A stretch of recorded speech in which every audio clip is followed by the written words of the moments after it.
El día de hoy queremos platicar con ustedes el tema de la contabilidad electrónica porque consideramos que es uno de los temas que cada vez más está generando dificultades y aspectos muy relevantes para los contribuyentes en las auditorías fiscales y por ende de cara a la defensa de los contribuyentes. Entonces, quisiera primeramente dar una breve introducción de por qué elegimos este tema.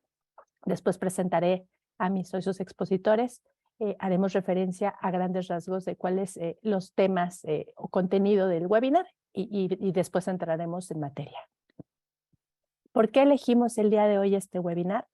Porque la contabilidad electrónica forma parte de una reforma que constituye uno de los grandes paradigmas en materia de cumplimiento a través de mecanismos electrónicos.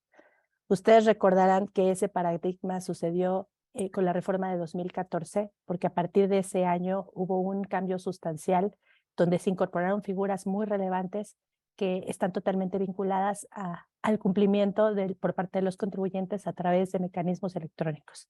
Y en aquel momento no teníamos la visibilidad total de lo que iba a representar, pero hoy, a todos estos años de distancia, ya tenemos mucho más claridad de las dificultades que ha representado, de la importancia que le da la autoridad y por ende de la necesidad de que los contribuyentes cada vez impulsen de mejor manera estos cumplimientos. Entonces, por esa razón elegimos particularmente el tema de la contabilidad electrónica. Mi socio Felipe dará detalles adicionales de todo el antecedente legislativo y cómo fue evolucionando, y yo en su momento platicaré toda la parte de la controversia del juicio porque ha durado muchísimos años, pero por el momento queríamos compartirles por qué elegimos este tema, por la importancia que tiene, porque sin duda es uno de los grandes herramientas de este paradigma, junto con el buzón tributario, el impulso a los FDIs y las auditorías conocidas como revisión electrónica. Entonces, en materia de la contabilidad, pues es la fuente de mucha información que la autoridad cada vez más está utilizando y por esa razón consideramos que es muy importante hacer un repaso de todo lo que implica y de todos los elementos que ustedes deben de tener en cuenta para el día de mañana estar mejor preparados de cara a invitaciones, requerimientos y auditorías por parte de la autoridad. Entonces, dicho esto, me permito presentar a mis socios expositores. Nos acompañan el día de hoy Viviana Belonzarán, que es mi socia de consultoría y cumplimiento fiscal. Adicionalmente, se encuentra con nosotros Felipe Mendoza, que es socio también de consultoría y cumplimiento fiscal, ambos en la Ciudad de México. Y por mi parte, Julia Castillo, socia de legal y controversia fiscal. Ahora bien, en el contenido de la presentación, pues hemos dividido todos los temas que queremos platicar con ustedes en 8 grandes rubros que ustedes podrán ver. Queremos hacer un repaso de todo el antecedente, entrada en vigor y cómo estamos, porque ha tenido una historia o una evolución, digamos, a lo largo de varios años. Entonces es importante ponernos en el antecedente y contexto de lo que vamos a platicar. De ahí vamos a profundizar en los documentos que integran la contabilidad y los requisitos. Ya nos introduciremos después de manera concreta y directa a la contabilidad electrónica, que es una parte específica de toda la contabilidad, y ahí profundizaremos en todo el tema del envío y todo lo que representa. Abordaremos temas relacionados con la conservación de la contabilidad, que va muy de la mano con todo este tema, y algunos aspectos muy importantes que consideramos de problemáticas prácticas que se presentan de cara a la autoridad y que pueden ser incluso controversiales. Finalmente abordaremos los métodos de revisión empleados por la autoridad, es decir, cómo se va utilizando la contabilidad de los distintos actos administrativos que realiza la autoridad desde fiscalización, devoluciones e invitaciones, para finalmente concluir con los medios de defensa y las infracciones aplicables en el caso. Entonces, como verán, nuestra agenda hoy es extensa, entonces con la finalidad de aprovechar el tiempo lo mejor posible y sin más preámbulo, le cedo la palabra a mi socio Felipe Mendoza, que iniciará platicándonos de los antecedentes y la entrada en vigor. Muchas gracias, Julia. Buenos días a todos. En este apartado de antecedentes, primero voy a relatar un poquito lo que fue, digamos, las razones, la exposición de motivo, ¿no? de esta reforma de 2014. Luego, finalmente, qué fue lo que se reformó y la entrada en vigor, ¿no? Respecto a la exposición de motivos, lo que les podría decir ahí es que pues lo que se buscó principalmente fue tener un mayor control, ¿no? de los contribuyentes a través de la información contable. Entonces, por lo mismo, lo que se estableció por ahí como razones en la exposición de motivos fue definir condiciones para que los contribuyentes cumplieran con elementos mínimos, ¿no? Y características específicas y uniformes en toda la parte contable. También se buscó que la autoridad fiscal contara con una contabilidad más estructurada, ¿no? Y con ello, de la mano, pues eliminar ciertas declaraciones informativas que la autoridad fiscal, pues ya no era necesario solicitarlas, puesto que ya lo tenía, sobre todo a través de los CFDIs. También, lo que se buscaba en esta reforma era precisar el alcance y sentido de la figura de la contabilidad. Esto porque hasta el ejercicio 2013, el alcance de la contabilidad, si bien, digamos, había una especie de definición o de lo que comprendía la contabilidad, estaba acotado, ¿no? Entonces, lo que se buscó fue precisar un alcance un poco mayor. Luego, de la mano con todo esto, lo que se buscaba era establecer una obligación de llevar la contabilidad a través de mecanismos electrónicos, ¿no? Esto con la finalidad de simplificar y facilitar el cumplimiento de la obligación. Y evidentemente, y por la magnitud, pues esta obligación se haría, digamos, o se llevaría a cabo de forma gradual, ¿no? Y dependiendo del tipo de contribuyentes. De la mano, también lo que se buscaba y que es algo, digamos, fue en ese momento, digamos, fue algo muy importante porque en mi experiencia nunca había ocurrido, es que lo que se buscaría es crear un método electrónico estándar para entregar información contable al SAT. Y derivado de todas estas reformas, pues evidentemente lo que se tendría que hacer es adecuar las infracciones y sanciones relacionadas con la obligación de llevar contabilidad. Entonces, digamos, con toda esta, digamos, reforma y el proceso legislativo, finalmente, el 9 de diciembre de 2013, se publicó el decreto mediante el cual se reformó, digamos, de manera integral el Código Fiscal de la Federación y se estableció lo siguiente. Se estableció, digamos, la obligación de llevar la contabilidad y los registros y asientos contables que la integran mediante medios electrónicos, ¿no? Además, también como otra reforma muy relevante, como lo decía, se incluyó la obligación de ingresar mensualmente la información contable mediante la página de internet del SAT. Estas dos reformas que fueron importantes se establecieron a través del artículo 28 del Código Fiscal de la Federación y lo que se mencionó fue que todo, digamos, el detalle de las disposiciones, la forma de hacerlo, de toda la regulación específica, se haría a través del reglamento del Código Fiscal de la Federación y a través de reglas de carácter general, ¿no? Entonces, estas disposiciones o este reglamento y resolución miscelánea, pues a partir de ahí sería importante no tomarlas en cuenta. Entonces, respecto a la entrada en vigor de la obligación de llevar la contabilidad en medios electrónicos, en principio, pues se pensaba que se llevara en forma escalonada y por lo mismo, el 2 de abril de 2014, se publicó en el Diario Oficial de la Federación un nuevo reglamento del Código Fiscal de la Federación donde se contenían las especificaciones de los documentos, ¿no? que integrarían la contabilidad y demás requisitos de los registros contables, ¿no? Y a través de la resolución miscelánea para 2014 se estableció que esta obligación de llevar la contabilidad en medios electrónicos sería aplicable a partir del 1 de julio de 2014. Respecto a la entrada en vigor del envío de la contabilidad electrónica, en principio se había establecido que fuera a partir de julio de 2014. Sin embargo, por la complejidad tecnológica y generación de toda la información que ello implicaba, pues se estableció que para el sector para el sistema financiero y para contribuyentes cuyos ingresos fueran superiores a 4 millones de pesos, la obligación iniciaría a partir de enero de 2015 Para los demás contribuyentes menores, el sector primario y personas morales del título 3 y otros, la obligación iniciaría a partir de enero de 2016, ¿no? Entonces, con esto, digamos, con esta parte de antecedentes y de entrada en vigor, si les parece bien, les cedo la palabra a mi socia Viviana Belanzarán para que nos comente del siguiente tema.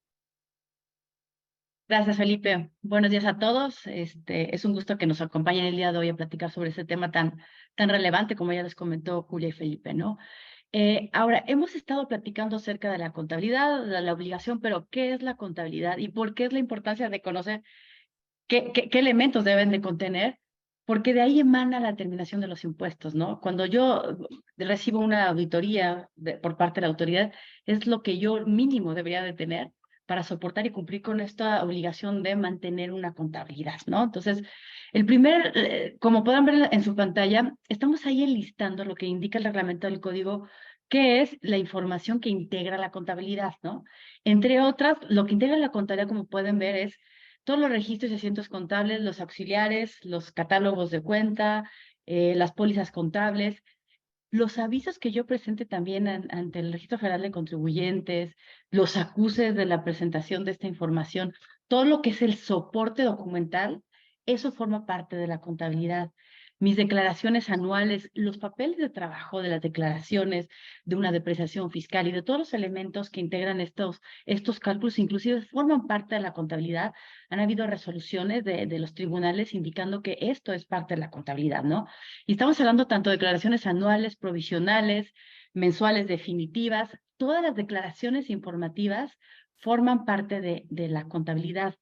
Y evidentemente también como soporte adicional, todo lo que son estados de cuenta, ¿no? Ahí la autoridad fiscal va a revisar todos los movimientos, entradas, salidas de efectivo, las conciliaciones bancarias que realizan los contribuyentes forman parte de la contabilidad y también los estados de cuenta donde se realicen inversiones, ¿no? En tesorería y demás, deben de formar parte de la contabilidad, ¿no?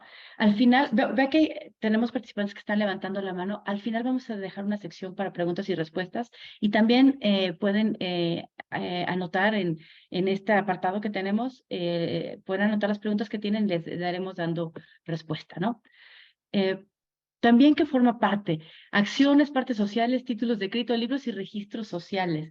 Normalmente tenemos las empresas, hay aumentos de capital, se constituyen, no tenemos ni siquiera la representación, ¿no? De las acciones, no tenemos los documentos que las soporten, ¿no? Todo eso lo debemos de tener en caso de una revisión por parte de las autoridades fiscales. Toda la documentación que soporta la contratación de los empleados, los expedientes de los empleados forman parte de la contabilidad. Deben de estar completos porque si no estaríamos omitiendo esta obligación, ¿no? De forma completa, ¿no? La documentación de importaciones y exportaciones es muy importante, toda esta información aduanera. Si yo tengo inventarios y son de procedencia extranjera, ¿no? Son importaciones, pueden incluso, en caso de una revisión que yo reciba, decirme que son mercancías que no tienen una legal estancia en el país, ¿no? Entonces, es tan importante conservar estos registros, ¿no?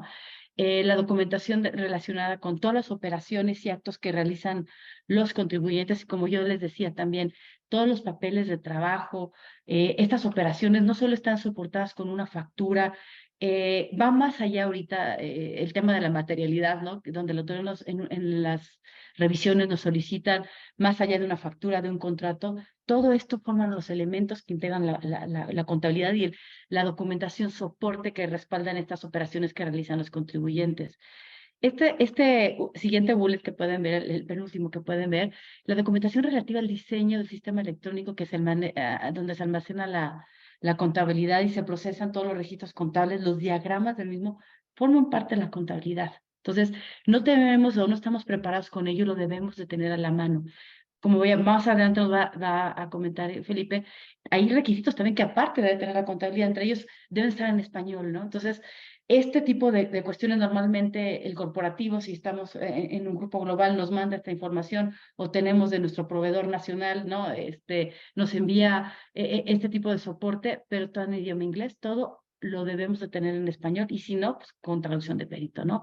Y la información de beneficiario controlador, ya hemos tenido pláticas con ustedes, ¿no? Acerca de esta obligación que deben de cumplir con los contribuyentes a requerimiento de la autoridad. También nos indican las normas que forman parte de la contabilidad, entonces las debemos de tener, ¿no? Entonces, toda esta información que yo de forma general les he estado platicando, ¿no? Todos los libros y registros que forman parte de la contabilidad en caso de una visita por parte de la autoridad, así como este tema de los sistemas de registros electrónicos, las debemos de tener y o compartir con la autoridad de forma inmediata, porque forma parte de la contabilidad y los contribuyentes deben de tenerla a la mano, ¿no? Entonces, esto es en términos generales, ¿qué integra la contabilidad? Sin embargo, como ya me anticipaba un poquito, hay requisitos que deben de cumplir los elementos que integran la contabilidad. No sé si nos quisieras comentar un poquito sobre este tema, Felipe. Sí, por supuesto, Diana, gracias.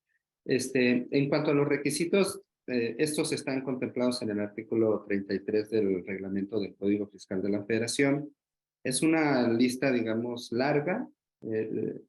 Aquí la recomendación es sí leerlos todos a profundidad y caso por caso, porque digamos que sí, en algunos supuestos siempre hemos visto, digamos, la contabilidad como algo aislado, separado de la parte fiscal, pero si leemos con detenimiento cada uno de los requisitos, vemos que sí están ligados, ¿no? Entonces, la autoridad no se ha metido nunca o tan a detalle a esta parte de los requisitos de los registros contables, pero pues eventualmente con todo esto que ha venido de la contabilidad electrónica, del envío de la contabilidad al SAT, seguramente se va a empezar a meter, ¿no? Va a empezar a ser más quisquilloso en cómo, en qué requisitos se están cumpliendo en los registros contables, ¿no? Entonces, la recomendación sería meterse uno por uno. Por ejemplo, el primer requisito que dice que deben ser analíticos y efectuarse en el mes en que se realicen las operaciones, dentro de los 5 días siguientes a que se realicen estas operaciones. Este requisito hasta el 2013 era distinto y daba un plazo mayor de 2 meses, ¿no? Para realizarse el registro contable. Luego está un segundo requisito que dice que se deben integrar todas las operaciones en el libro diario, ¿no? Esto quiere decir que se tienen que hacer todos los registros contables de todas las operaciones de manera cronológica, registrando movimientos de cargo y abono y los nombres de las cuentas, ¿no? Como es los registros contables, ¿no? Deben permitir la identificación de las operaciones y sus características y deben de relacionarse con los folios de los comprobantes fiscales, deben indicar qué forma de pago y qué contribuciones se causan en esas operaciones. En el caso de inversiones de activos fijos, cargos o gastos diferidos, deben permitir identificar cuestiones como el folio de la factura, la fecha en que se adquirieron, qué tasas de deducciones aplica y cuándo inicia su deducción, cuestiones hasta allá, ¿no? Deben relacionar las operaciones con actos o actividades y con los saldos finales de las cuentas. También, evidentemente, los registros contables pues, deben de permitir formular estados financieros como los estados de posición financiera, estado de resultados, de variaciones en el capital contable y de flujos de efectivo, las balanzas de comprobación y teniendo cuentas de orden, ¿no? Aquí, como sabemos, los estados financieros típicos pues, son el de posición financiera y el estado de resultados, ¿verdad? Y ahora, como nos ha estado pidiendo la declaración anual de variaciones en el capital contable de flujos de efectivo, pues se vuelven importantes, ¿no?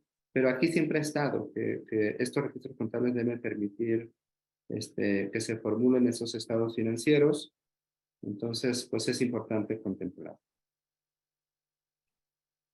Hay otros requisitos como que se deben de relacionar los estados de posición financiera con las cuentas de cada operación, ¿no? Identificar las contribuciones que se deban de cancelar derivados de devoluciones o descuentos. También otro que puede ser relevante es que digamos que los registros deben permitir comprobar el cumplimiento de aplicaciones de estímulos fiscales o de subsidios. deben permitir identificar inventarios adquiridos, producidos, materias primas, todo lo relacionado con los inventarios, ¿no? Debe plasmarse en español y en caso de moneda extranjera, pues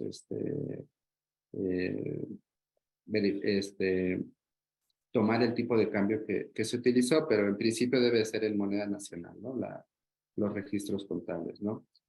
Deben establecerse por centro, por sucursal o por establecimiento y señalar de manera detallada la fecha de realización de la operación, la descripción de la operación, cantidades, todo y forma y métodos de pago, ¿no? Es una lista larga de requisitos.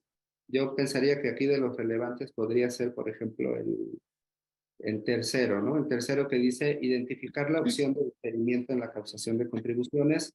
Ese tiene que ver un poco con, por ejemplo, con operaciones de arrendamiento financiero, ¿verdad? Donde ahí existe la opción en la ley del impuesto sobre la renta para diferir la acumulación. Entonces, llegan hasta allá estos requisitos, ¿no? Como de decir, oye, si estás en una operación así, de arrendamiento financiero, en el registro contable tú debes de identificar si optas por la opción de acumular en ese momento el 100% del ingreso o de diferirlo, ¿no? Pues igualmente deben de llevar el control en el caso de donativos, cuáles son los recibidos por donatorias autorizadas, qué tipo de donativos, si hay alguna retribución o algo específico, ¿no? Y finalmente, estos registros deben registrarse en sistemas electrónicos que tengan la capacidad de generar archivos en formato XML. Esto, pues evidentemente, para que se pueda enviar la contabilidad al SAT, ¿no? Entonces, como verán, es una lista bastante larga. Algunos sí tienen algunas precisiones que son importantes, que tienen que ver mucho con lo fiscal. Entonces, la recomendación aquí es sí darles una repasada y dependiendo de cada caso, pues poner atención y tratar de documentarlo de la manera en que lo pide el reglamento del código, ¿no? Hasta aquí este tema, Viviana, te cedo la palabra para el siguiente. Gracias. Entonces, ya vimos qué es la contabilidad, qué requisitos debe de tener, ¿no? En términos generales. Y ahora, ¿qué es la contabilidad electrónica? ¿Qué es lo que conocemos como tal? Nosotros debemos de considerar que el artículo 28 del Código Fiscal de la Federación establece la obligación para los contribuyentes de enviar a la autoridad fiscal la contabilidad electrónica, ¿no? ¿Y qué es lo que debemos de enviar? En términos generales es el catálogo de cuentas y la balanza de comprobación. Sin embargo, las pólizas y ciertos auxiliares contables también pueden ser requeridos por parte de la autoridad fiscal en el caso de una auditoría, en alguna revisión, en ejercicio de sus facultades de comprobación o bien en temas de solicitudes de devolución o alguna compensación. Entonces, adentrándonos al primer concepto que hay que compartir con la autoridad fiscal es el catálogo de cuentas, ¿no? El catálogo de cuentas debe de compartirse por una única ocasión, ¿no? Cuando se empieza a compartir la contabilidad con la autoridad fiscal y debe de estar considerando este código, ¿no? Agrupador que establece la autoridad fiscal dentro del anexo 24, ¿no? Entonces, tenemos que hacer ese mapeo, ¿no? De nuestros registros contables, de nuestro catálogo de cuentas con este código agrupador que establece la autoridad fiscal. Este código agrupador, para los contadores que van a conocer muy bien, se establece a una cuenta de nivel mayor, ¿no? Y a una subcuenta solamente a primer nivel. Entonces, nosotros tenemos que hacer ese mapeo, ¿no? Para poder compartir esta información que, como les decía, se presenta solo una vez y cada vez que haya un cambio en mi contabilidad, en mis balanzas, en mis catálogos de cuentas, debo de volver a presentar este catálogo de cuentas ante la autoridad fiscal, ¿no? ¿Y cómo se presenta? Debe ser también, como ya estaba comentando Felipe, debe ser en formato XML y debe de tener el número de cuenta, la descripción, como les decía, este código agrupador, esta nomenclatura que creó el SAT para que todos estemos estandarizados y podamos compartir esta información, la naturaleza, el nivel y demás, ¿no? Entonces, es muy importante de entrada esta asociación que vamos a hacer de nuestra contabilidad con este código agrupador que tiene el SAT. porque así nos va a leer la autoridad.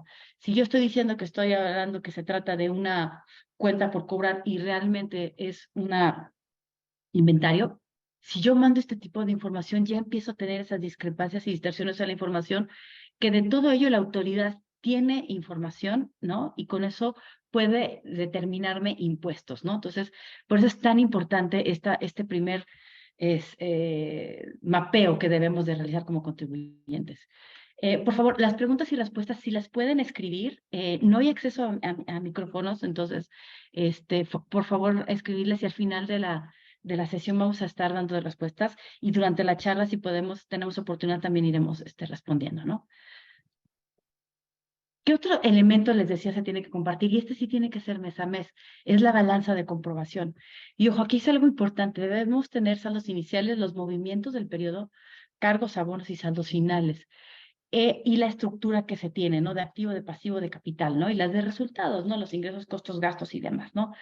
Debe de reflejar estos movimientos. ¿Y por qué hago hincapié? Porque muchas veces las empresas, por cómo están parametrizados sus sistemas, solo tienen saldo inicial, final y a lo mejor el movimiento neteado, ¿no? Entonces, tenemos que hacer ese proceso para poder lograr compartir la información con la autoridad de forma adecuada, ¿no? Y igualmente, como les decía, como tiene, de la forma en que yo ya mandé mi catálogo de cuentas mapeado, así se va a mandar también la balanza, ¿no? Va a seguir este mismo concepto y también se tiene que presentar en formato XML, ¿no? Son 12 balanzas mensuales que tenemos que presentar, sin embargo, hay una que se llama el periodo 13, que esta balanza de periodo 13 es la balanza anual, que incluye ciertas partidas adicionales que tienen efecto fiscal y que se representan y que se reflejan en la declaración anual. Por ejemplo, esta balanza 13 nos va a pedir el ajuste anual por inflación, la depreciación fiscal y demás, ¿no? Entonces, ¿qué pasa con esta balanza de comprobación? ¿Cuándo la tengo que enviar? Tiene que estar estructurado todo este envío de la información, como yo les decía, en términos del anexo 24, ¿no? De la resolución miscelánea fiscal, y la forma, el momento del envío, cómo puede ser, cómo debe de ser. Personas morales tienen a más tardar dentro de los 2 meses siguientes en que cierra el periodo, ¿no? Y tenemos dentro de los 3 días hábiles siguientes. Por ejemplo, si yo estoy presentando la declaración, perdónenme, la balanza de comprobación de enero, pues yo tendría hasta más tardar el 3 de marzo para presentarla, ¿no? Y las personas físicas igual, pero nos vamos al día 5, ¿no? Si la de enero tendríamos hasta el 5 de marzo, ¿no? Las entidades que cotizan en bolsa, como ya hacen reporteos trimestrales, también de forma trimestral tienen que presentar esta información. Sin embargo, a pesar de que sea la periodicidad trimestral, sí tienen que presentar de forma mensual cada balanza, ¿no?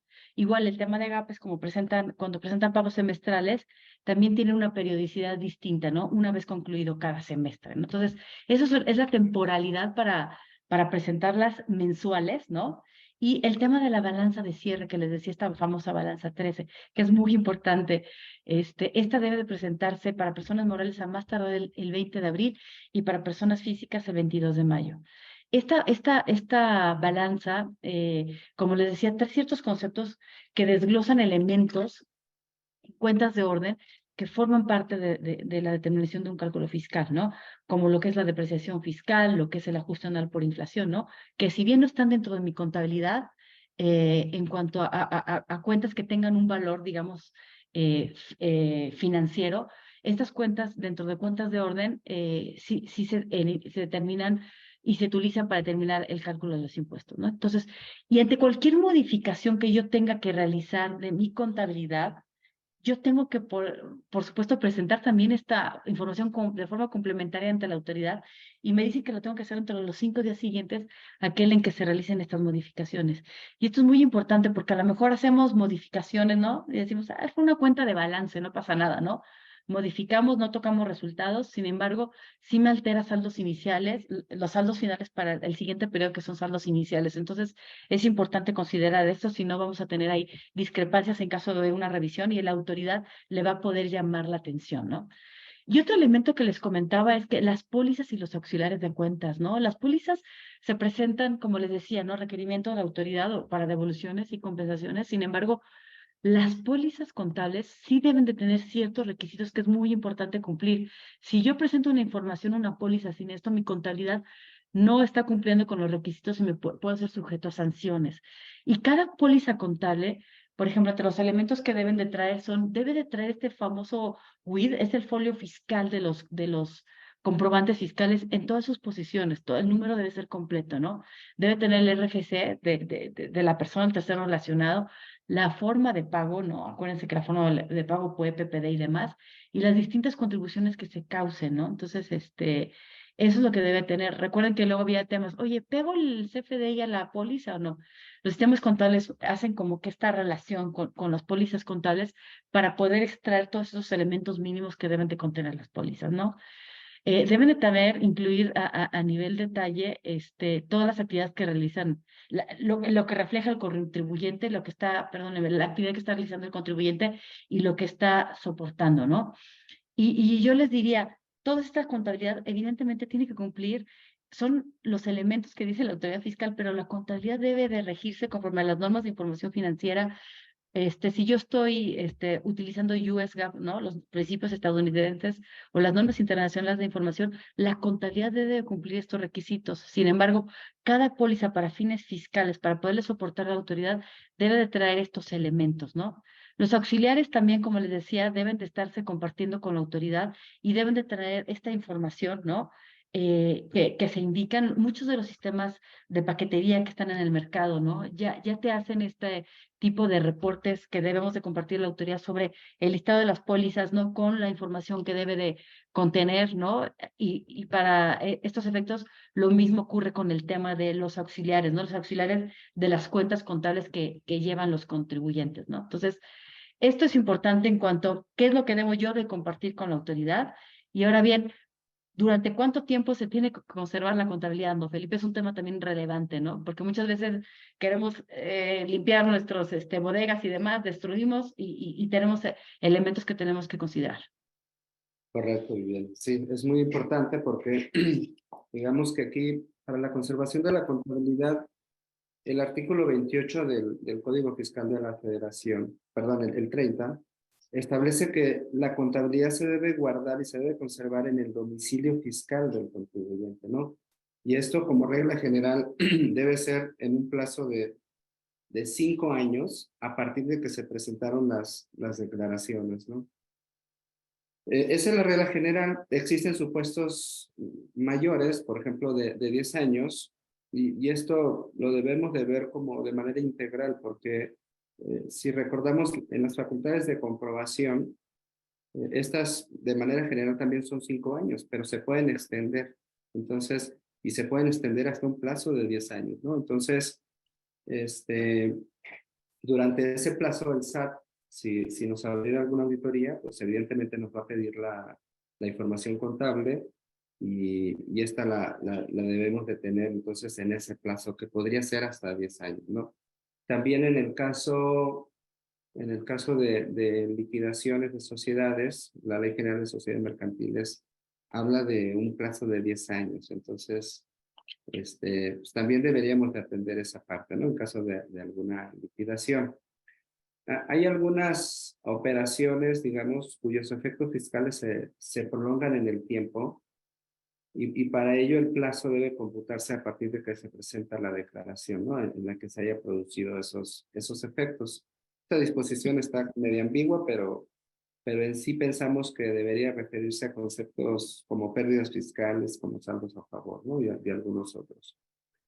Y hay alguna otra documentación que también forma parte de la contabilidad, como ya lo hemos dicho, y que esta sí se debe de conservar durante toda la vida de la sociedad, ¿no? Por ejemplo, las actas constitutivas, las actas de asamblea, ya sean de aportaciones o reducciones de capital, las declaraciones de pagos provisionales, declaraciones anuales, deben de conservarse durante todo el tiempo en que subsista la sociedad, ¿no? Hay algunos otros documentos como constancias de pagos de dividendos, toda la documentación que sirve de base para elaborar costos fiscales de acciones, todo eso se debe conservar durante toda la vida de la sociedad, ¿no? Entonces es importante, digamos, tomar en cuenta esa parte. En el caso de capitalizaciones de pasivos, También esa documentación, como saben, pues debe haber una certificación de un contador público registrado y esa información también se debe de guardar durante toda la vida, ¿no? La autoridad fiscal nos la puede requerir. La información de CRS y de FATCA, esa se debe conservar durante un plazo de 10 años, de 6 años. Pues como sabemos, la contabilidad en medios electrónicos pues debe proporcionarse a las autoridades fiscales a solicitud de las mismas, ¿no? Entonces, esta información contable se debe de proporcionar en el momento en que la solicitan. Entonces, todo lo debemos de tener a la mano y en principio es obligación de nosotros tenerlo así, ¿no? Para conservar la contabilidad, es posible que los contribuyentes puedan respaldarla, ¿no? Y conservarla, digamos, en un lugar más seguro, tener un doble respaldo, pero para eso, pues hay requisitos. Por ejemplo, que debe ser en discos ópticos de 5.25 o de 12, discos compactos o cintas magnéticas que impida que se borre la información. Tiene que cumplir con varios requisitos, por ejemplo, contener una etiqueta que tenga el nombre, el RFC, el consecutivo que se está grabando en ese disco, el total de documentos grabados, los periodos, fechas de grabación. No deben ser con edición y debe haber alguna resolución mínima, ¿no? Los últimos documentos, el último documento debe contener el valor total de los asientos del diario, identificando todos los cargos y abonos de los meses, ¿no? Entonces, deben de cumplir con toda esta serie de requisitos que son importantes si es que queremos respaldar la contabilidad, ¿no? Si les parece bien, Viviana, podemos Oye, pasar. Oye, Felipe, y es importante este tema, ¿no? Que comentabas sobre lo que debemos de conservar el tiempo y en dónde, ¿no? En el domicilio fiscal, ¿no? Entonces, este tema del domicilio fiscal es relevante, ¿no? Porque muchas veces solicitamos a la autoridad fiscal, ¿no? Que nos vaya a verificar el domicilio, ¿no? Para realizar ciertos trámites, ¿no? Ustedes saben que si yo quiero hacer una fusión o una decisión, si yo quiero hacer un dictamen, ¿no? Una presentación por venta de acciones, un trámite de devoluciones, ¿no? Debemos estar como contribuyentes localizados, ¿no? Entonces, solicitamos que nos vayan a verificar el domicilio y lo que nos dicen es, pues, como es tu domicilio fiscal, ¿no? Donde está la administración del negocio, debe estar tu contabilidad, ¿no? Y nos llegan a pedir y solicitar todo este tipo de elementos que acabamos de indicar, ¿no? De qué integra la contabilidad, oye, enséñame las actas de asambleas, ¿no? Pues aquí está, ¿no? Aquí se toman las decisiones, ¿no? Porque ahí está el domicilio fiscal. Entonces, debemos de considerar esto como algo relevante, ¿no? Desde la definición de cuál es mi domicilio fiscal realmente, ¿no? Y que ahí es donde debe estar la contabilidad y la autoridad para validarlo me llega a pedir todo este tipo de cuestiones para cerciorarse y tener los elementos de que ahí está efectivamente el domicilio fiscal y por ende está la contabilidad, ¿no? Entonces, ese es un tema relevante y el tema de, oye, ¿a partir de cuándo hago el cómputo de los 5 o de los 10 años, ¿no? Para conservar la contabilidad, y es hasta que dejan de tener efectos fiscales. Y tocas el tema importante de pérdidas fiscales, ¿no? Me las debo de llevar 10 años, ¿no? Debo de guardar toda la contabilidad. Y si a lo mejor me voy 10 años atrás y todavía tenía activos, ¿no? Y esos activos todavía siguieron depreciándose, haces un factor de encadenamiento en cuanto a lo que tú tienes que estar conservando, ¿no? Entonces, es relevante identificar este tipo de cuestiones, ¿no? Sí, correcto, Viviana. Sí, es una serie de, digamos, de requisitos que al final debemos de cumplir y sobre todo esa parte que mencionas de la verificación del domicilio, se puede volver tan importante. En algún caso nos ha tocado que el SAT se ha ido hasta tratar de considerar que el contribuyente es un EFO porque al momento de ir a verificar no encontró que la contabilidad estuviera ahí, sino que estaba en la casa matriz. Entonces, se quiso ir hasta allá. Entonces, sí, evidentemente es relevante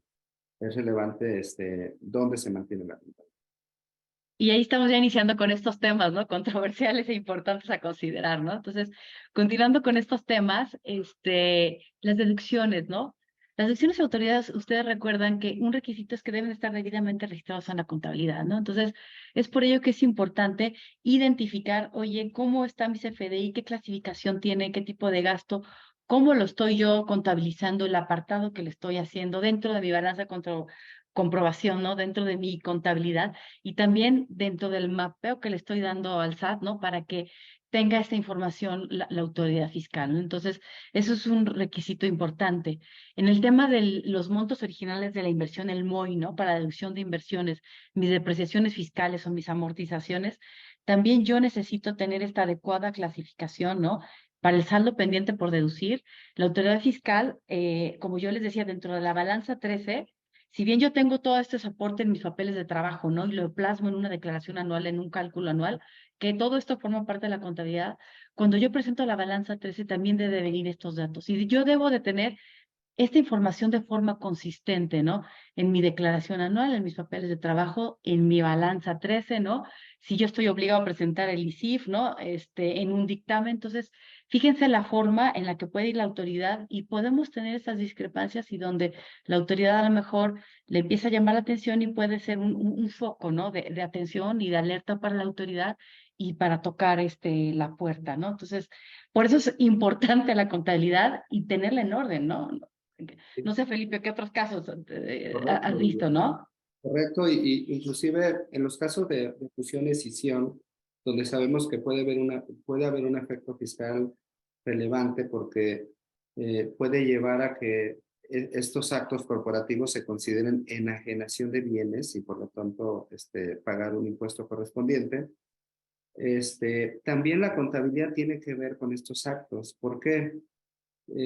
Si recordamos, a partir de 2022 se reformó el artículo 14b del Código Fiscal de la Federación y se estableció un nuevo supuesto para considerarse que existe enajenación en el caso de fusión y escisión cuando derivado de estos actos surja un nuevo concepto en el capital contable, ¿no? Nada más por ese hecho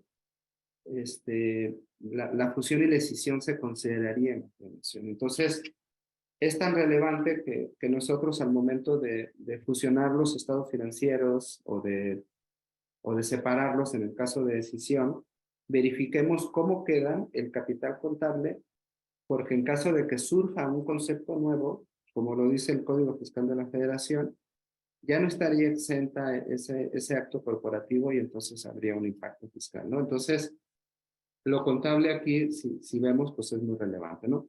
También hay otro supuesto, el de razón de negocios, porque también a partir de 2022 existe una disposición en el mismo artículo 14b que señala que la fusión y la escisión carecería de una razón de negocios y el SAT podría interpretarlo eso como una causal para que fuera enajenación.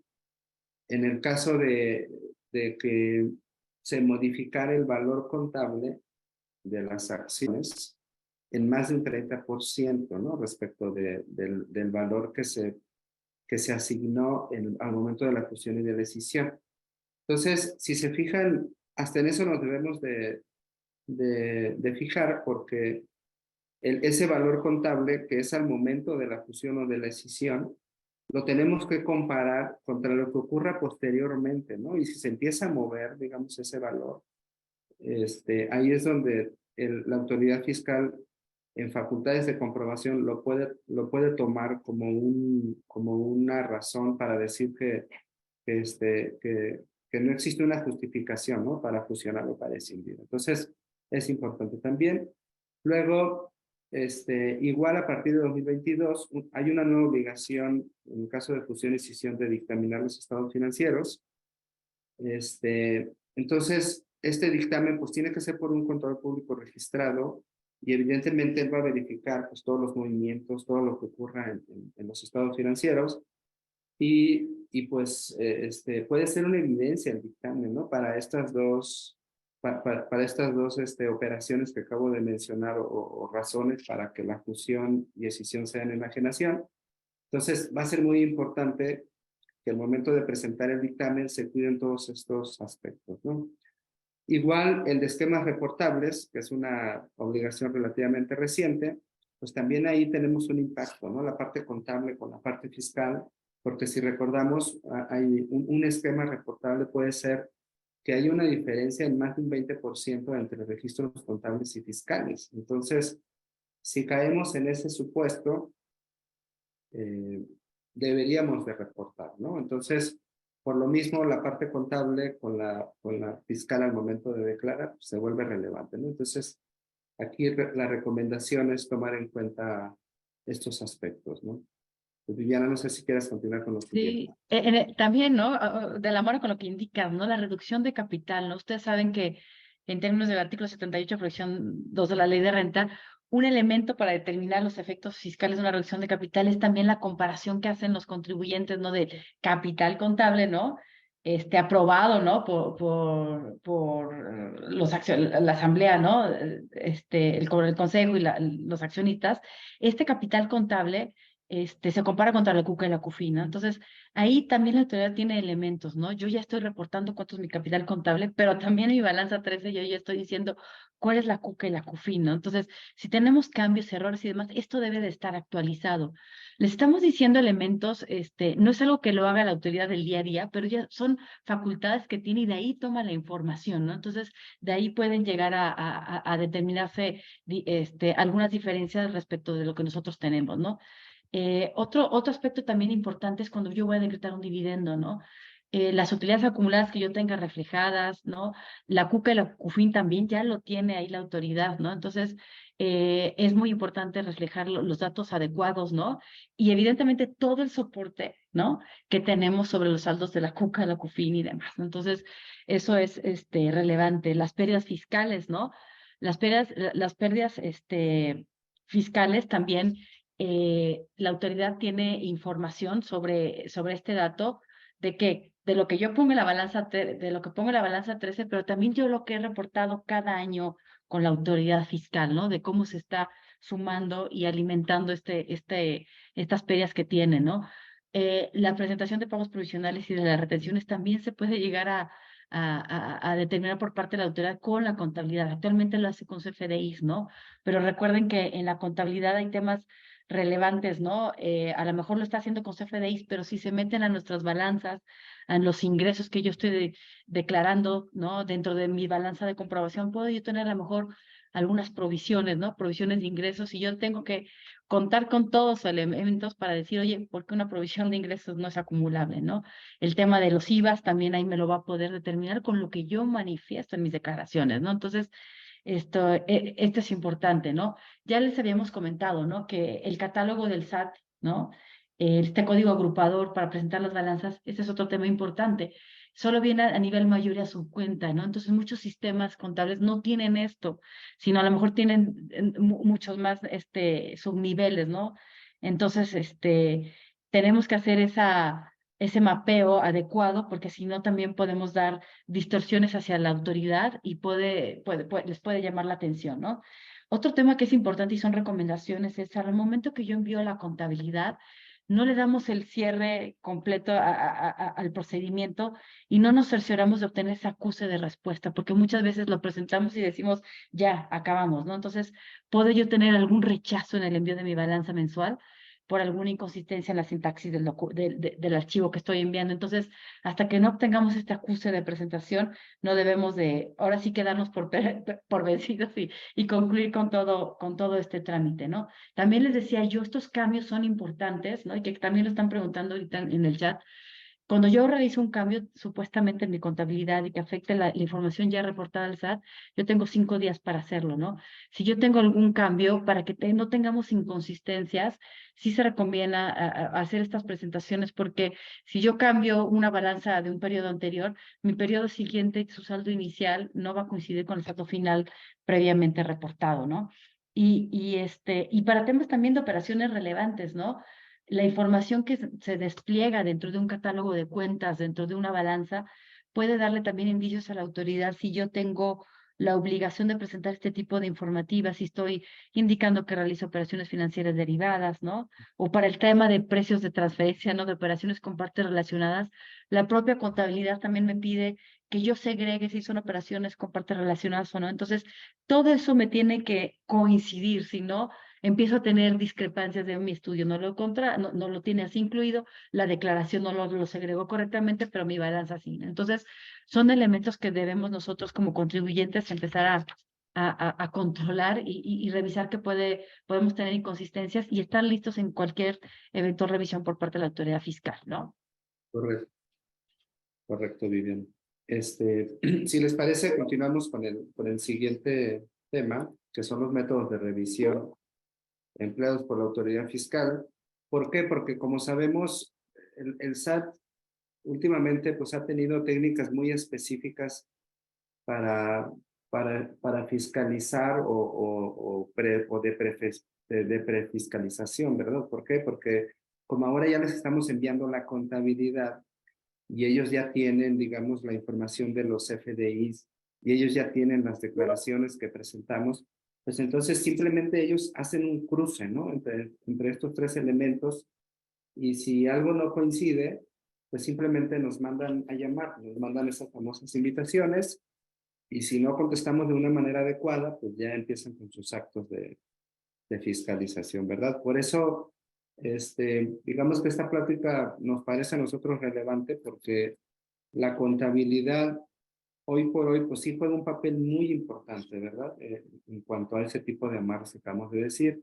También el uso del CFDI, que sí es gasto, que sí es inversión, activo fijo, etcétera, también es importante porque si por un lado el CFDI muestra que es un gasto y a lo mejor en la contabilidad lo metemos en el costo o en el inventario y en el tratamiento fiscal le damos alguno otro, pues no va a coincidir y es donde el SAT poco a poco ha venido haciendo ese tipo de amarros, ¿no? Igual, esa información contable que enviamos mes con mes, pues evidentemente el SAT la está cotejando contra lo que nosotros estamos presentando en las declaraciones anuales o en el ICIP, ¿no? Entonces, es muy importante que, que vayamos como que de la mano. Al momento de presentar tanto las declaraciones como el ICIP, pues que corroboremos bien, ¿no? Que lo contable coincide. Y pues, evidentemente lo que está registrado en la contabilidad en cuanto a impuestos pues sirve como un parámetro para la autoridad fiscal para las presentaciones de declaraciones, solicitudes de devolución de compensación, porque verifica, ¿no? Si efectivamente tenemos algo nosotros en la contabilidad a lo que tenemos derecho u obligación, y entonces el SAT viene haciendo esos amarres, ¿no? Como decir, oye, mire, yo veo que aquí me vas a pagar tanto y veo que tu declaración presentaste menos, entonces aclárame por qué, ¿no? Entonces, esa parte también, pues, es importante tomarlo en cuenta.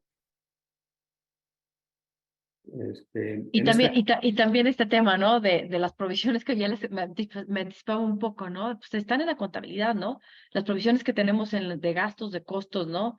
Y de ingresos, pues ahí se va a ver reflejado. Entonces, claramente, segregar nosotros y tener esa evidencia, ¿no? Con la autoridad fiscal y darle al adecuado tratamiento fiscal, ¿no? De las provisiones de gastos, si realmente es un gasto no deducible, y de las de ingresos, hemos tenido experiencia con revisiones con la autoridad fiscal, ¿no? De que estas provisiones de ingresos para la autoridad es un ingreso acumulable, ¿no? Entonces, tenemos que tener todos los elementos necesarios para demostrar que, pues, no se trata de algún servicio prestado o que me detone el momento de causación de algún ingreso y que efectivamente es una provisión y no tengo yo por qué como contribuyente acumularlo. Entonces, ahí la carga de la prueba llega a ser realmente complicada, ¿no? Entonces, validemos eso que estamos compartiendo con la autoridad dentro de nuestra contabilidad y los soportes adicionales, ¿no? Alrededor de estas transacciones que debemos de tener, ¿no?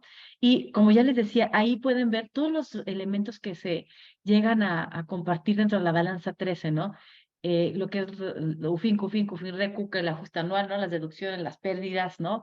Los créditos, estímulos fiscales, todo ello viene dentro de la balanza 13 y de ahí la información pues, que llega a obtener la autoridad fiscal para todos los elementos y situaciones particulares que hemos estado nosotros platicando, ¿no? Ahora, Julia, no sé si nos quieres platicar un poquito, ¿no? Sobre este tema. Gracias, Viviana.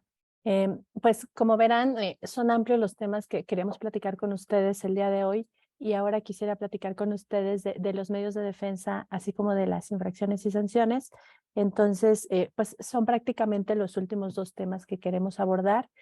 Procuraré irme un poco rápido por razón del tiempo para también abrir el espacio a las preguntas y las respuestas.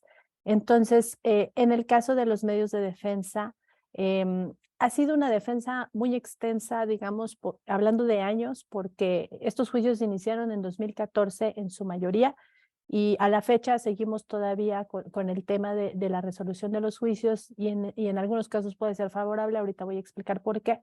Entonces, pues el propósito de este apartado es platicarles cómo está la defensa, qué cosas ayudan y qué no.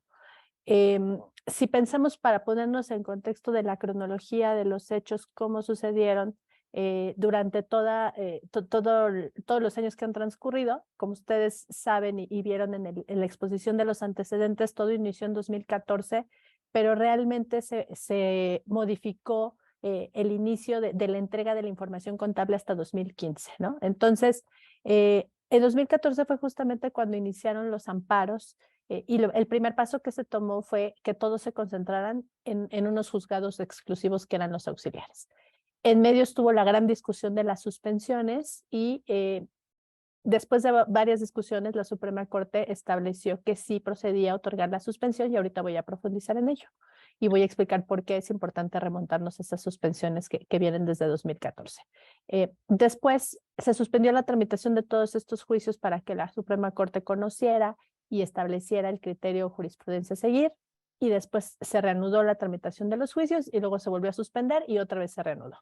Entonces, esa es la explicación de por qué muchos juicios han tardado tanto tiempo y a la fecha, pues muchos de nuestros clientes siguen justamente con la tramitación de estos juicios de amparo y para algunos de ellos puede ser beneficioso. Entonces, una vez teniendo clara esta cronología, les voy a destacar algunas jurisprudencias que es relevante tener en cuenta para los puntos que voy a decir alrededor de la defensa en el tema de la contabilidad. Entonces, en materia de suspensión, yo les diría que como ustedes saben, originalmente algunos juzgados estaban negando y finalmente se concedió la suspensión. En febrero de 2015 fue cuando se emitió la jurisprudencia por parte de la Suprema Corte para establecer que sí procedía a conceder la suspensión.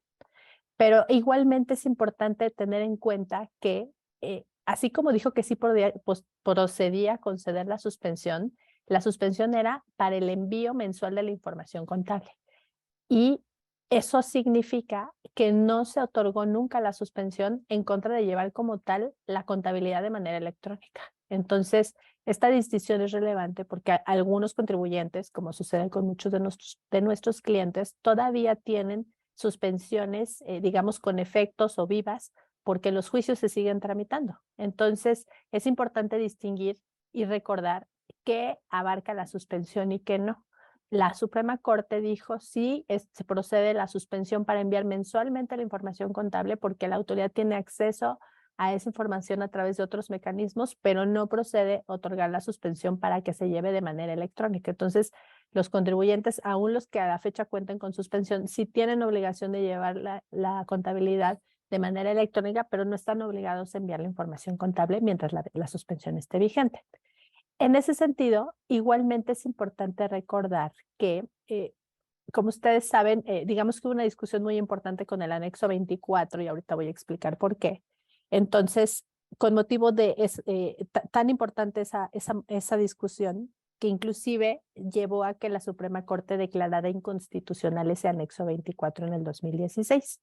Cuando eso sucedió, la autoridad pues lo que hizo fue modificar rápidamente el anexo 24 para tratar de subsanar el vicio de inconstitucionalidad y con motivo de ello, la Suprema Corte entonces tuvo que volver a analizar si esa modificación procedía o no otorgar la suspensión. Y para ese nuevo anexo que estaba vigente desde de finales de 2016 y a partir de 2017 en adelante dijo, no, contra este anexo ya no se vale otorgar la suspensión. Así fue como fue evolucionando la suspensión.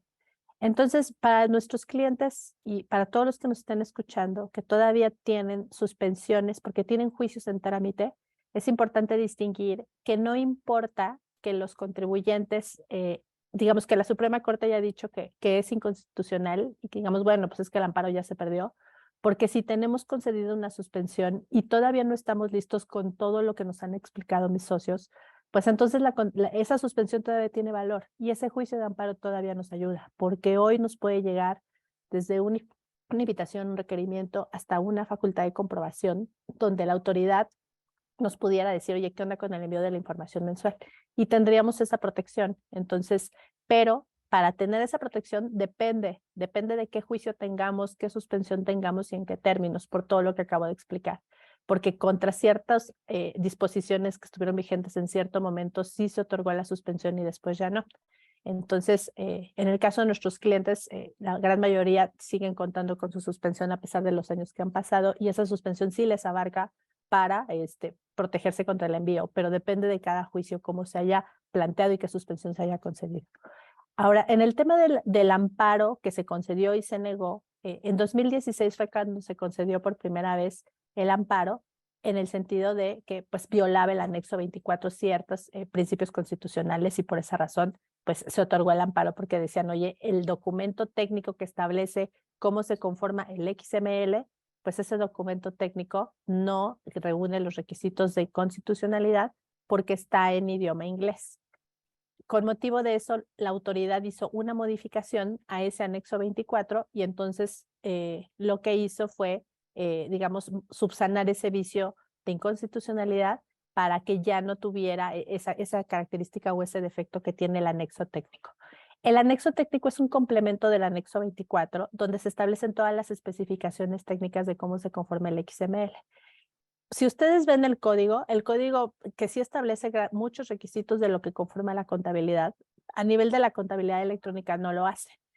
Ya para establecer cuál es el contenido de la contabilidad electrónica, eso se establece solamente a través de las reglas y muy buena parte a través del anexo 24. Entonces, la verdad es que sí, parece que la Suprema Corte no analizó con profundidad, que no basta que haya un parámetro muy general, sí queda mucha arbitrariedad para la autoridad en el momento en el que en el anexo 24 se establece el contenido o una muy buena parte, por ejemplo, de lo que llevan las pólizas, de lo que lleva la balanza de comprobación. Sin embargo, para efectos prácticos, pues la autoridad dijo, la Suprema Corte dijo eso está bien y donde hay un defecto en el documento técnico, que es el que dice cómo se configura el archivo XML, que es la forma en la que se manda la información contable. Pero a partir de 2018 la segunda sala avaló que ese documento técnico ya no tiene ningún vicio de inconstitucionalidad. Ahora, siendo todo esto de esa manera, significaría que si quisiéramos pensar, digamos, en algunas reflexiones alrededor de cómo está la situación de cara a la suspensión, a la negativa de los amparos, de cara a los requisitos que se tienen que cumplir y las obligaciones que existen, yo les diría, para efectos prácticos, la declaratoria de inconstitucionalidad tiene un beneficio pequeño porque solamente es en contra del archivo XML. Nos parece que para los contribuyentes que no estén listos en el envío de la información contable mensual, puede ser un buen elemento para proteger ejercicios como 2015 y 16, dependiendo del planteamiento y de en qué términos venga el requerimiento de la autoridad, pero pueden existir algunos elementos de defensa por esa protección constitucional que se otorgó. Porque, insisto, no significa que no se tenga que enviar la información, pero sí hay un beneficio de tener el anexo. Mientras que a partir de noviembre de 2016, que fue cuando se modificó el anexo 24, y en adelante todo 2017 y hasta la fecha, ahí pues digamos ya no hay ninguna protección constitucional de la que podamos aducir. Pero sí tenemos, digamos, ese escudo protector de las suspensiones para los contribuyentes y clientes que tengan ese beneficio. En el caso de nuestros clientes, pues afortunadamente logramos que todos los juicios de amparo tuvieran una suspensión y muchos de ellos todavía tienen un juicio vigente y entonces tienen ese escudo protector para que a la fecha no les puedan exigir el envío de la información contable, inclusive para que no se les exija la presentación de algunas cosas a través del buzón tributario, que también es una protección adicional. Entonces, como decía yo, es importante voltear a ver, ¿tenemos o no un juicio de amparo? ¿Está o no todavía en trámite? ¿Me concedieron o no una suspensión? Porque ahí todavía podemos hacer valer algunas cosas para los contribuyentes que no están totalmente listos o como verán, podemos pensar que nos sentimos listos y no estamos del todo porque hay muchos aspectos que cuidar. Ahora, ¿qué va a pasar cuando concluyan los juicios? Muchos tienen la pregunta de decir, bueno, y una vez que concluya, ¿en qué momento tengo que presentar la información contable? Y la respuesta es de manera inmediata, porque en cuanto el juicio concluye, al día siguiente revive esta obligación de presentar la información contable desde el pasado, es decir, desde 2015, si es que estuve obligado o dependiendo del supuesto conforme a lo que explicó Felipe. Y en ese sentido, de manera inmediata tenemos que reaccionar porque digamos, un juego de tiempo entre que el contribuyente presente la información de manera inmediata, de forma espontánea, o llega un requerimiento de la autoridad. Si concluye mi juicio hoy y al día siguiente me llega un requerimiento de la autoridad, en ese momento ya se detona una multa. Por eso hay que estar muy al pendiente y ser muy cuidadosos. Quienes todavía no están listos para el envío de la información contable y tengan un juicio de amparo en trámite, pueden tener derecho a una suspensión, pero tienen que estar muy al pendiente cuando llegue a concluir su juicio, lo cual se estima que va a suceder muy probablemente en lo que resta de este año y posiblemente primer bimestre del siguiente año, porque la última suspensión de la tramitación de estos juicios de que se detuvieran sucedió apenas más bien el levantamiento de que se reanudaran estos juicios sucedió a finales del año pasado, y entonces los tribunales van a resolver de manera, digamos, subsecuente en los siguientes meses todos estos juicios. Finalmente, quiero compartir con ustedes algunas reflexiones de cara a todo lo que se explicó y sobre todo a la defensa y de cara a las auditorías. La primera cosa que quisiera decirles es que la autoridad cada vez más está poniendo atención justamente en los registros contables porque ha identificado, como explicaba Felipe, esa relación o correlación que puede tener con los CFDIs y con los actos jurídicos que decimos que les dan lugar. Entonces, tiene que haber una coincidencia y esa parte es importante que ustedes la tengan presente. El siguiente punto es que el registro contable no es materialidad y esa parte me parece que es muy importante que ustedes la tengan muy clara porque se confunde constantemente. El registro contable solamente es un elemento que se necesita tener perfecto porque la autoridad lo va a utilizar para identificar si el acto es o no. Pero cuando queramos desvirtuar, el registro contable solo no prueba el acto jurídico, ni mucho menos la materialidad, es solo un elemento. Entonces, una cosa es que tengamos adecuadamente la contabilidad para que coincida con lo que decimos que es, porque si no, pues nos juega en contra. Y otra cosa es que el registro contable sea suficiente para acreditar la materialidad. Esto último no sucede. También es importante que ustedes piensen en estos requerimientos expresos para acreditar el envío de la contabilidad electrónica, porque cuando nos llega un requerimiento expreso, si no acreditamos su cumplimiento en automático, se van a detonar las multas. Y se va a detonar una multa por cada omisión de cada envío mensual. Entonces, esa es la multa interesante, porque vamos a ver a grandes rasgos en la siguiente lámina que puede haber algunas infracciones, digamos, que pueden ser a considerar por no llevar la contabilidad, porque no está en el domicilio, por no conservarla, pero lo importante es la última, porque es no ingresar la información contable en el plazo que se tiene o fuera del plazo o incorrecta. Y esa multa se detona cada vez que no envío la información contable. Entonces, la primera me va a costar 7,000 pesos, pero puedo llegar a 21 porque a partir de las subsecuentes ya hay un agravante porque se reiteró la conducta. Entonces, tienen que tener en cuenta esa parte. Finalmente, en estas reflexiones de auditoría de cada los registros contables, les pongo algunos ejemplos que por el tiempo no profundizaré, pero que me parecen muy relevantes de las problemáticas que se presentan de cara a las auditorías. Si yo, por ejemplo, digo que lo que tengo es un préstamo y que por eso el depósito que recibí no es acumulable porque es el pago de un préstamo, la autoridad de inmediato me va a preguntar cómo lo identifiquen en el registro contable y algunos contribuyentes de pronto no tienen esa plena identificación o una cuenta contable que lo identifique. Eso genera una dificultad. Si, por ejemplo, no tengo empleados y tengo una cuenta contable que dice viáticos, pues ahí hay una inconsistencia importante y yo solito me estoy poniendo la soga al cuello. Si tengo servicios de personal, pero registro ese gasto como gastos de nómina, pues es evidente que estoy teniendo una inconsistencia en la contabilidad. Yo solito estoy generando los cuestionamientos. No me va a servir de nada que yo tenga un contrato donde diga que son servicios de especializados, de suministro de personal y que tengo los requisitos, si en la cuenta contable estoy poniendo que es una nómina. Entonces, en el caso de los depósitos bancarios también, pues los depósitos bancarios tengo que identificarlos. Si yo hago valer que tengo un depósito bancario que no era ingreso, porque realmente era, no sé, un pago que se hizo indebidamente, pero tengo un registro contable que le llama anticipo de otra forma, pues otra vez hay una inconsistencia. Esos son algunos ejemplos de muchos que me tocan ver a lo largo de las auditorías y que los contribuyentes, cuando están en esa auditoría, me preguntan, oye, pues es que ¿qué hago? Pues ya presentada la información ya no es tan sencillo corregir, ¿no? O demostrar a la autoridad que es un mero error. Entonces, por esa razón, pues mi recomendación, cada vez que me preguntan los contribuyentes cuando atiendo las auditorías y después vamos a medios de defensa, es justamente tenemos que ir poniendo cada vez más atención en el registro contable de manera anticipada, porque cada vez que me llega una invitación, aunque la invitación no me lo pregunte, es muy recomendable que yo como contribuyente solito me voltee a ver cómo está mi registro contable de eso que me están preguntando, porque el día de mañana van a conectar lo que yo conteste en una mera invitación. Si el día de mañana me ejercen una auditoría, van a conectar la respuesta, la autoridad ya lo está haciendo.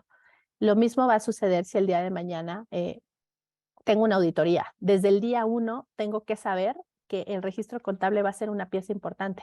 En el primer requerimiento no, porque me van a hacer un requerimiento estándar. En el segundo tal vez tampoco, pero conforme la autoridad vaya profundizando, claro que va a ser un elemento importante. Entonces, por esa razón, desde el día 1 que reciban el inicio de facultades de comprobación, pongan atención en esa parte.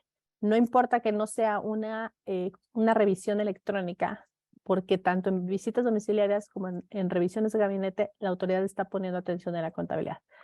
Les pongo otro ejemplo muy sencillo. Si yo estoy diciendo, por ejemplo, que en el CFDI, que lo que estoy recibiendo es honorarios, ¿no? O que estoy pagando honorarios por conceptos asimilados. Otra vez, ¿dónde está mi registro contable para poder identificar que son honorarios por conceptos asimilados? Entonces, todos esos detalles son importantes para el día de mañana tener una mejor defensa. Como verán, pues ciertamente el tema de los registros contables en las auditorías y las defensas pues ha tomado mucha importancia y cada vez la autoridad lo va a ir utilizando de mayor forma. Y además, pues como ya tiene la información en tiempo real por el envío de la información mensual, pues todavía más. Entonces, pues la recomendación es fortalecer justamente el cumplimiento de la contabilidad electrónica con todos estos elementos que hemos platicado. Pues con eso, digamos que concluiríamos la exposición de los temas que queríamos platicar con ustedes y en ese sentido, pues recordarles que nos pueden encontrar en nuestras redes sociales. SCAT está prácticamente en todas las redes sociales principales. En mi caso me encuentran en LinkedIn como Julia Castillo. Y bueno, pues voy a abrir la sesión a preguntas y respuestas, las que podamos contestar en el tiempo que queda, que todavía quedan varios minutos. Con muchísimo gusto, pues estaremos para contestarlas y las que no se alcanzarán a contestar por razón de tiempo, pues las podemos contestar a través de correos electrónicos. Entonces, pues como usualmente lo hacemos, vamos a tomar la palabra indistintamente mi socio y yo para ir contestando las preguntas que vayan surgiendo. No sé, Viviana y Felipe, si ustedes tengan identificada alguna pregunta que particularmente quieran contestar y si no fuera así, pues vamos contestando una a una las que podamos. Si quieres, vamos una a una, ¿no, Julia? Muy bien. Tenemos. Adelante. Pregunta, por ejemplo, que tienen entendido que hay personas exentas de la obligación de presentar la contabilidad electrónica. ¿Cuáles serían? No sé si Sí, si hay Viviana, personas, sí, si hay personas exentas, ¿no? Las personas físicas, ¿no? Que tengan actividad empresarial, ¿no? O servicios profesionales de menos de 4 millones de pesos. Y obviamente las que reciben sueldos y salarios no similares tampoco están obligadas a llevar la contabilidad electrónica. Igual las personas físicas que tengan ingresos por arrendamiento y que los ingresos sean menores a 4 millones de pesos y los reciclos, ¿no?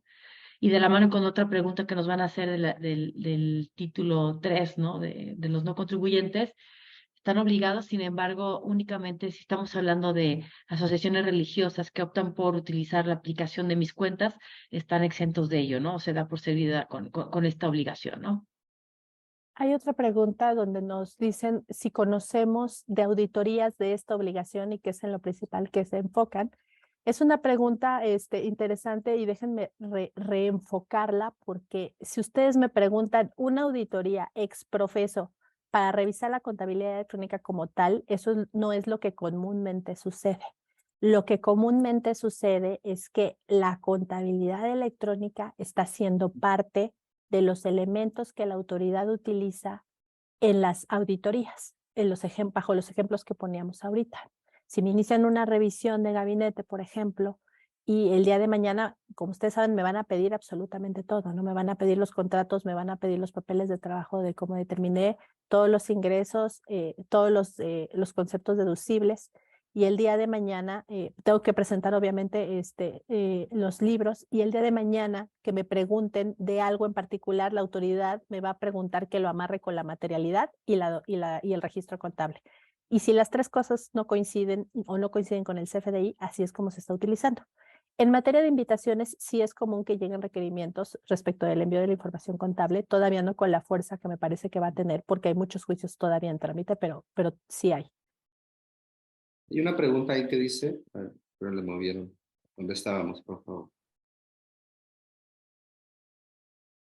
Bueno, hay otra pregunta que dice, en el caso de conservación de la documentación tratándose de importaciones, ¿también se conserva por 5 o 10 años o al tratarse de operaciones de comercio exterior debe ser por toda la vida de las empresas? No sé si alguien quisiera contestar esta pregunta. Sí, yo la contesto. No, digo, sigue la regla general, dependiendo puede ser 5 o hasta 10, como lo decíamos ahorita, dependiendo de las facultades. No se trata de esa información que se guarda por toda la vida de la sociedad, como son las actas de asamblea, la acta constitutiva, las declaraciones, constancias de pago de dividendo, o los conceptos que se utilizan para el costo fiscal de las acciones, para determinarlo. Entonces, no, debería de ser de 5 a 10 años. Y en mi caso, además, aduciría que, como todo, pues puede haber temas o documentación específica que sí es necesario. Por ejemplo, los activos fijos, ¿no? En operaciones de maquila tienen que estar por toda la vida, y ese es un caballito de batalla de las auditorías, ¿no? Toda la vida de esos activos que sean importados, se tiene que acreditar la legal estancia de los mismos. No sé si alguien más quiera contestar alguna otra pregunta que tenga identificada. Si quieren, y un poquito de la balanza 13, ¿no? Voy a responder las preguntas que están relacionadas con ello.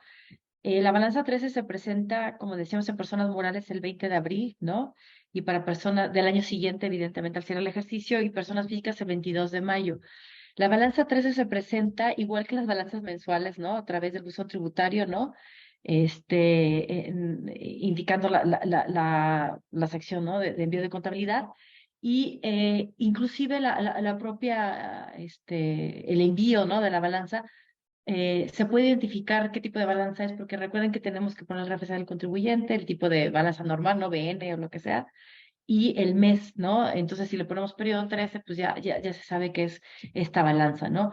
El fundamento para presentar esta balanza 13 es la regla 2815, viene la fracción 2, y esta balanza 13 es la que les digo que despliega este tipo de cuentas de orden y nos dice que se tiene que presentar con esta información de la mano con, evidentemente, con el anexo 24 y el anexo técnico publicado por el SAT, ¿no? Veo otra pregunta que dice, ¿cuál es el fundamento que nos obliga a integrar dentro de la contabilidad datos fiscales de Cuca, Cufin, etcétera?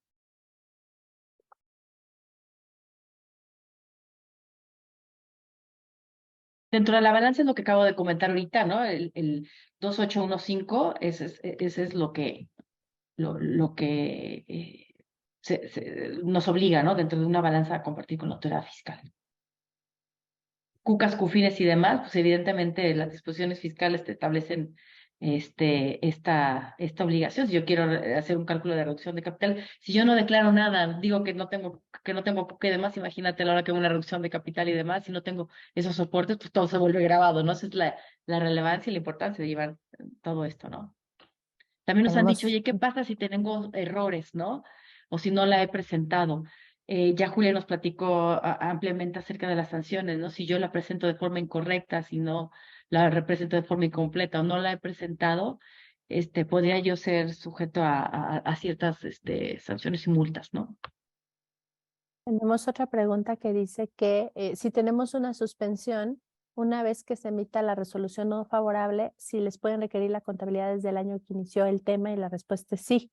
Es decir, si tienen una suspensión y todavía los está protegiendo, mientras esté en trámite el juicio, esa suspensión funciona como escudo. A partir de que concluya ese juicio, a partir del día siguiente a que concluya, está, digamos, abierta la obligación o expedita la obligación del contribuyente de presentar y la autoridad de requerir. Entonces, a partir del día siguiente, la autoridad puede requerir la presentación de la información contable desde que inició la obligación, que por regla general sería 2015. Hay otra pregunta que dice que como es sumamente difícil registrar las facturas dentro de los 5 días siguientes a la fecha de la emisión de la factura, existe una multa por registrarla, por ejemplo, el mes siguiente.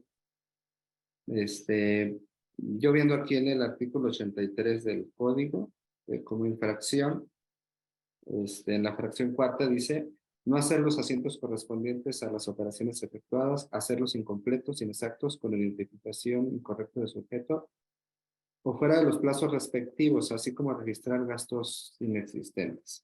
Eso pues es una infracción. Entonces, evidentemente, pues también tienen una multa correlativa, ¿no? Entonces, yo creo que caeríamos ahí en principio. Hay otra pregunta interesante que dice, dado que es sumamente difícil registrar las facturas dentro de los 5 días siguientes a la fecha de emisión de las mismas, ¿existe una multa por registrarla, por ejemplo, dentro del mes siguiente?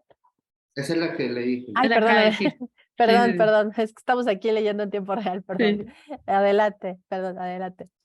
Sí, bueno, decía que sí, en el artículo 83 del código, en la fracción cuarta, ahí está la infracción. O sea, en principio sí hay infracción, Julio. De acuerdo, sí. Aquí hay otra pregunta que dice que si solo presentan los datos fiscales como Cuca y Pufín en la declaración anual y dictamen, ¿sería opcional mencionarlo en la balanza de comprobación? No, es que son cuestiones distintas, ¿no? Forma parte de la estructura del catálogo, de la estructura de la balanza del código agrupador que solicita el SAT. O sea, una cosa es la contabilidad, otra cosa es el dictamen, otra cosa es la declaración anual, ¿no? Entonces, si nosotros queremos tener todo alineado, pues, evidentemente debe estar también, no es opcional, ¿no? Lo presento solo en este lado porque le estamos dando elementos a la autoridad, ¿no? Sí lo presentaste en la declaración anual, pero no lo tienes en tu contabilidad, ¿no? Entonces, evitemos ese tipo de riesgos, ¿no? Hay otra pregunta que dice que si es necesario conservar la contabilidad de manera física o todo puede ser conservado de manera digital. Yo lo que les diría es una buena pregunta y hay que distinguir porque lo que sea contabilidad electrónica, al ser documentos digitales, no tiene que ser físico, no hay un original, todo se puede conservar tal cual como se envía, que es en mecanismos digitales y el medio idóneo es el XML, recordemos eso, igual que los FDIs y obviamente los acuses. Pero como explicaban Felipe y Viviana, la contabilidad no solamente es eso, la contabilidad para efectos fiscales abarca mucho más. Entonces ahí hay documentos que sí deben existir de manera física y además en original, que es un error muy común también que advierto y que siempre en las auditorías me toca tener que explicarles que no es suficiente, ¿no? Porque, por ejemplo, los contratos, es muy común que los contratos los conservan digitales y tienen una copia, pero el contrato se necesita en original. Los libros societarios se necesitan en original, actas de asamblea en original. En el caso de las facturas, recuerden ustedes que las facturas de antaño eran facturas impresas, entonces esos eran documentos originales, ¿no? Ahorita que hablábamos, por ejemplo, de estos temas de los activos fijos para el caso de acreditar la legal estancia cuando son de importación, o por ejemplo, un supuesto es acreditar el origen y procedencia de las pérdidas fiscales, y se tiene que acreditar la aplicación de una pérdida que puede venir de años. Entonces, toda esa información ahí puede haber muchas cosas originales. Entonces, la respuesta es combinado. Unas cosas son físicas y además en originales y otras cosas son digitales. Y nada más como un complemento, ¿no? De lo que hemos estado respondiendo acerca de la dificultad de registrar las operaciones en los 5 días siguientes. Hay una facilidad en la regla 28113, ¿no? Que te dice, oye, se pueden registrar más tarde el último día natural del mes siguiente al que corresponda, ¿no? Porque es muy, muy estricto este tema, nada más contemplar esa regla también, ¿no? Hay otra pregunta que ahorita ya dudé si la contestaron, pero Sí. la planteo. Dice, si la compañía no ha informado cuentas de orden, ¿cuál sería la recomendación? ¿Presentar declaraciones complementarias o empezar a enviar las balanzas con dichas cuentas? O a partir del momento en que la compañía se dé cuenta de la omisión.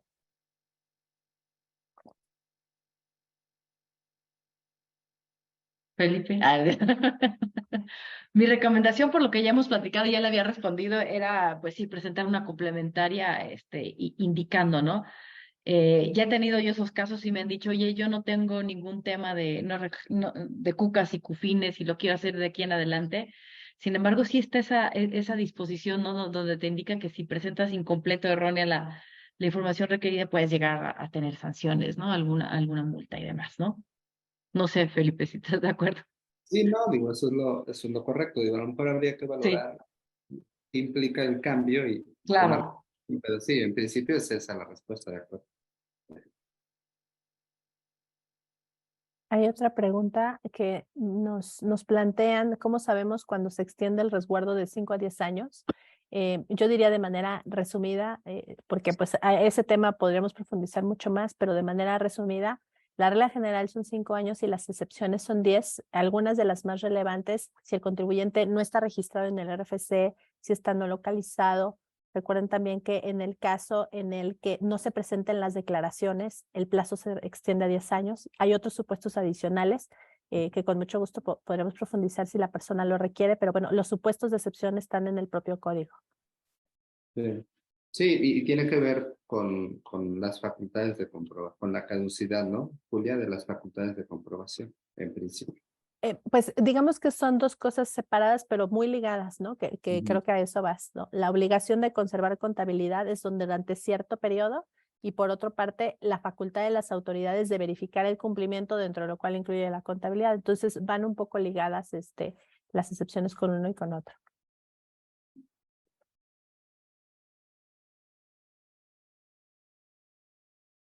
Aquí hay una pregunta, me llamó la atención la forma en la que la plantearon. Dice que si conocemos casos en los que la autoridad fiscal, el SAT, inició requerimiento a algún contribuyente persona moral y se haya complicado la resolución, es una pregunta demasiado abierta. O sea, casos donde se haya complicado la resolución, pues la verdad es el día a día de las auditorías y de los medios de defensa. Las auditorías no son un trámite sencillo porque hay que poner especial atención en muchas cosas. Entonces, cuando hablamos de que se haya complicado la resolución, pues justamente es a lo que nos dedicamos, a esa cirugía mayor. Entonces, habría que profundizar un poquito más en el planteamiento. Hay otra pregunta ahí que dice, en el caso de importación de mercancías, en lo referente a los gastos de importación, como son los honorarios, aduanales, maniobras y almacenaje, etcétera, ¿qué uso deben tener los respectivos CFDI? En la mayoría este, de los casos, digamos, si es una importación, por ejemplo, de una inversión, de algo que va a ser una inversión, pues todos estos gastos se irían a lo que es el monto original de la inversión. Entonces el uso debe de ser pues como una inversión, como un activo fijo, dependiendo de lo que sea. Pero, pero por eso va a depender un poco de qué sea lo que se esté importando.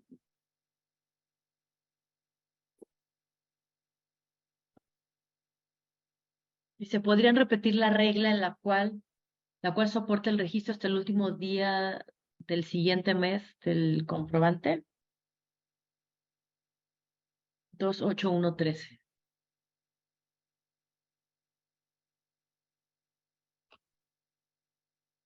Hay otra pregunta que dice que plantean si habría que presentar la contabilidad de 2015 si es un ejercicio por el cual ya prescribieron las facultades de comprobación.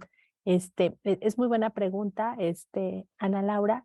Y claro, o sea, yo lo dije de manera, digamos, secuencial. ¿Qué pasa si se concluyó el juicio de amparo y se tiene que regresar, etcétera? Pero claro, si fuéramos muy estrictos, tenemos que ver las facultades de comprobación y el contribuyente tiene la posibilidad de decir, pues yo presento de los últimos 5 ejercicios porque esos son a los que corresponde la obligación por la caducidad de las facultades de comprobación.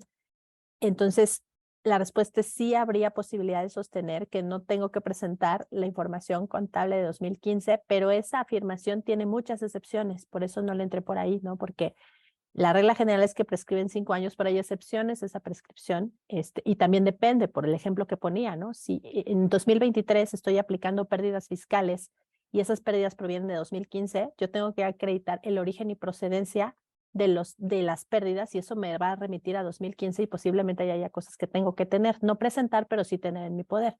Entonces, habría que entrarle un poquito más al detalle, pero claro, la regla general sí es que 2015 ya no estaría obligado a presentar o enviar la información contable y ya no procedía un requerimiento de autoridad por estar prescrita la facultad. De acuerdo. Hay una ahí que dice, dice, ¿cuál es el principal propósito de las autoridades fiscales al hacer que los contribuyentes enviaran la contabilidad electrónica? No sé si quieran comentarla ustedes. Perdóname, Felipe, yo no te escuché bien. Ok, ¿cuál es el principal propósito para que los contribuyentes enviaran la contabilidad electrónica, ¿no? De las autoridades fiscales. Claro. Ahí, como lo hemos platicado, y ahorita si quieren ustedes pueden complementar, el principal propósito fue pues que las autoridades fiscales quieren tener un mayor control, ¿no? Un mayor control de las operaciones, de todas las operaciones que producen efectos fiscales y pago de contribuciones, ¿no? Entonces, ese es el principal propósito.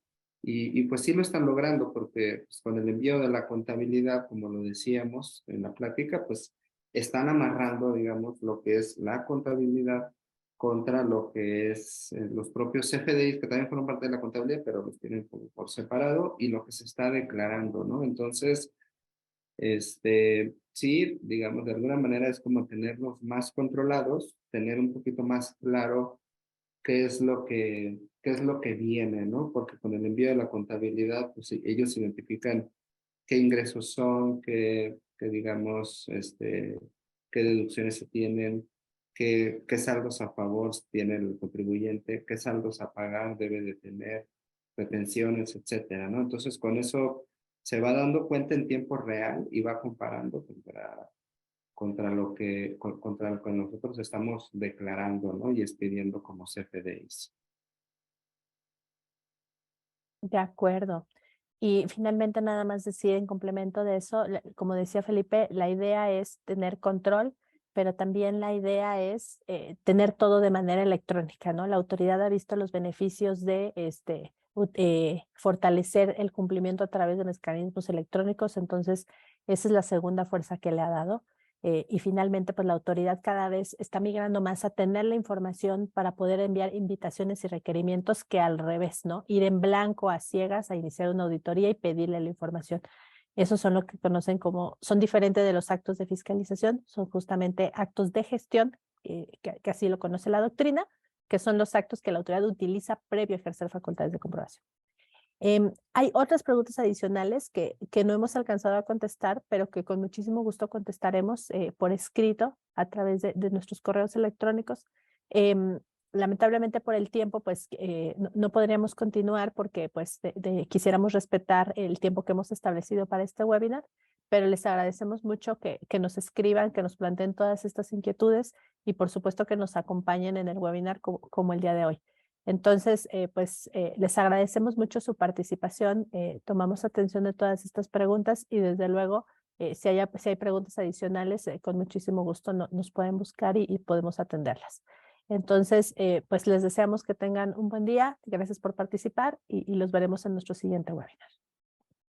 Gracias, bye. Hasta luego, buen día.